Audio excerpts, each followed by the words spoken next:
Howdy folks, it's Adriel the Hunting Gear Guy. I'm out camping, so I figured now is as good a time as any to talk about this Renogy solar panel and kit that I put onto my my trailer. So I've got a pop-up tent, or a tent trailer here, is what they're called here in Canada. What that is, it fits what I would like to do for camping. In terms of power, I've got one 12-volt battery. I did go with a lithium iron phosphate battery, mainly because I like new tech. It doesn't really that good of a choice, in my opinion, because you got to do a lot of conversion stuff. Anyways, 60 amp hour battery for me, and like it was fine. When I took my family out for a long weekend, I found we used about 20 amp hours per night. So 3 nights, and we'd pretty much drain it. So I was looking for something that would give me a little bit more power, and would, I don't know, just like last me a little bit longer. It's not really a lot in here that can use power, right? When you're inside a tent trailer, okay, well, I put in some like USB chargers so to charge a phone, but that doesn't amount to a lot of power. The furnace does. That'll use like 4 amps kind of a thing, so that does use quite a bit of power. There's a fridge, propane, who cares? There's pump, I guess. Everything else is propane, so, oh wait, lights. But those are LED, so who cares? We're not talking about a lot of power here, right? So, does it really matter? Like, do I really need the extra power? Well, yeah, a little bit. So, I didn't want to put 2 batteries in, because then, the cost. These lithium iron phosphate batteries are $300 to $500, depending on how big of one you get.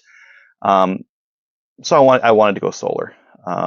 I was looking at 100 watt kit. I was looking at a 200 watt kit. I'm glad I just got the 100 watt kit, because I found on a sunny day it could put 26 amp hours into the battery, and that's more than I use in a day. That's way more than I use in a day. So 100 watts is enough for me. It might not be enough for you, but again, like I just showed you, it's not really a lot that uses power in this thing, so I don't need a lot of power. Couple of peculiarities with how I decided to set up my system. I'll show you the inside first. So I do have a battery monitor down here. You can see right now it says 57 amp hours because I just got out here. And that's kind of a mess here. There's my converter that moves my 100 volts into 12 volts. I almost never use this, especially now because I have this solar charger here. So this is, it's charging right now, not a lot because it's almost at night, but that's charging up this battery, and I've got my shunt back there, and then I've got a power pole up here to kind of move all the power around. I've got a quick disconnect on that battery as well. Now I could have got the power cords over in that, there's a channel that goes up here, and then, I don't know, punched a hole in the roof or something like that. Or I could have just ran the cords up inside. But I wanted the ability to, anytime I wanted to be able to charge, just be able to plug it in while I was at home. And try to do that when it's inside, right? So instead I opted to put the cables on the outside of the trailer. That means one extra step when I pack it down or whatnot. I opted to just put one of these SAE connectors on the outside, and then that goes up into my 100 watt solar panel on the roof there. It's flat mounted. With the way the sun is right now, I'm not getting anywhere close to 100 watts, and I've never really got close to 100 watts on it. But we're not, like where I am in the world, we never get the sun directly overhead. It's always going to be at an angle. I've got like 88, 90 watts, just not 100, which again, for me doesn't matter. I don't need raw efficiency. I just need efficient enough. I just need to put in like 10 amp hours into this battery every day, and I'm good to go. So it doesn't really matter. So something like this is fine. The advantage there as well is I can drive home, and still, while this thing's packed up, I can plug it in and charge up my battery, and I'm good to go. To pull the power cord out, I don't need to plug it into house power. I can just plug it in like that, and I'm good to go. In terms of the kit itself, I found it was pretty easy to install. I did opt to go with different screws for the roof. This roof that I had, there's not really a lot of insulation. There's a little bit of foam up here, and then a really thin, like thinner than 1/8 wood, and then the metal sheeting on the roof there. So I didn't want to go with screws because when I tested with screws, they didn't really give me very good staying power. So instead, what I opted to do was to use what they use in the aircraft industry, which is tri-fold rivet. Just rivet makes it sound like a hokey poke kind of a setup, but tri-fold rivets rather than just mushroom out the head, they fold out these leaves that hold on to whatever material that is on the backing. So they're great for a blind hole where you're putting two thin pieces of material together. That's why they use it in aircraft when they can't get to both sides. They'll use it to keep two pieces of aluminum together. I have aluminum feet on that solar panel, and I don't know if it's aluminum. I have a metal roof of some kind, and some wood. So I did some testing with some 1/8 panel board. I tested well nuts and some screws and a bunch of other stuff. The trifolds were great, and so that's what I decided to do. I put some butyl tape under it. I'll roll some footage of the install here.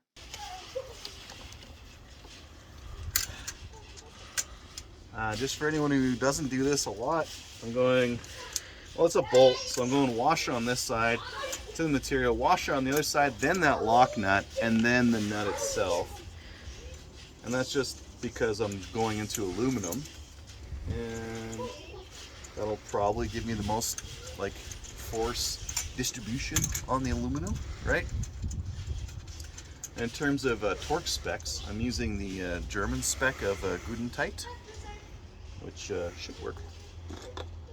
It's all just 10 millimeter, which doesn't say crank it down super tight, but we'll do quite a bit here. So the install was easy enough. I felt it was easy enough. And how were the results? Well, charging at home, fantastic, love it. Don't need to plug it into the house. Charging while camping, okay. It actually saved my ass last weekend. Last time I went camping, I was trying to pre-chill my fridge, and my 120 setting wasn't working. So I put it on 12 volt. I went inside. I hooked up the charger. The charger can do 10 amps, so it can keep up with the fridge. The fridge will take 7 amps at most when it's really starting to get going.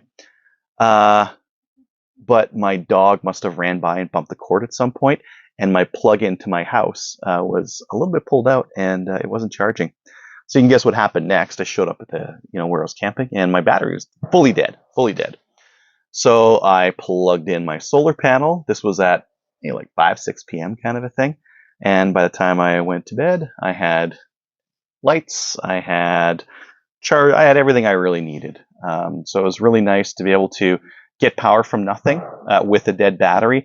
I didn't need to plug in a vehicle or start up a generator or anything like that. I just got power from the sun, and it was enough. And then the next day, it was catching up and starting to get that battery back to where it needed to be. So really good for me on that aspect. In terms of hunting, I'm going to be hunting this fall, and that is going to allow me to run the furnace. The furnace is really the one thing that takes quite a bit of power in this thing. So it's going to let me run the furnace for more, because sometimes these tent trailers don't hold the heat very much. So sometimes you got to, the furnace might be on for half the night. If it's a really cold night, the furnace might be on for half the night. That's going to be okay. As long as I've got that solar panel on there, as long as I've got a little bit of light, it should be able to charge battery enough and keep it going so that we can, have a nice warm hunting experience. So that's about it. I felt like the pricing was good on these things. The quality was good. I'm liking having it. And if you're in a similar situation to me, you might want to look at getting them. If you have an AC or something like that, there's really no viable way of doing solar and batteries unless you spend a fortune. And by that time, you might as well just stay with the Jenny. Anyways, thanks for watching.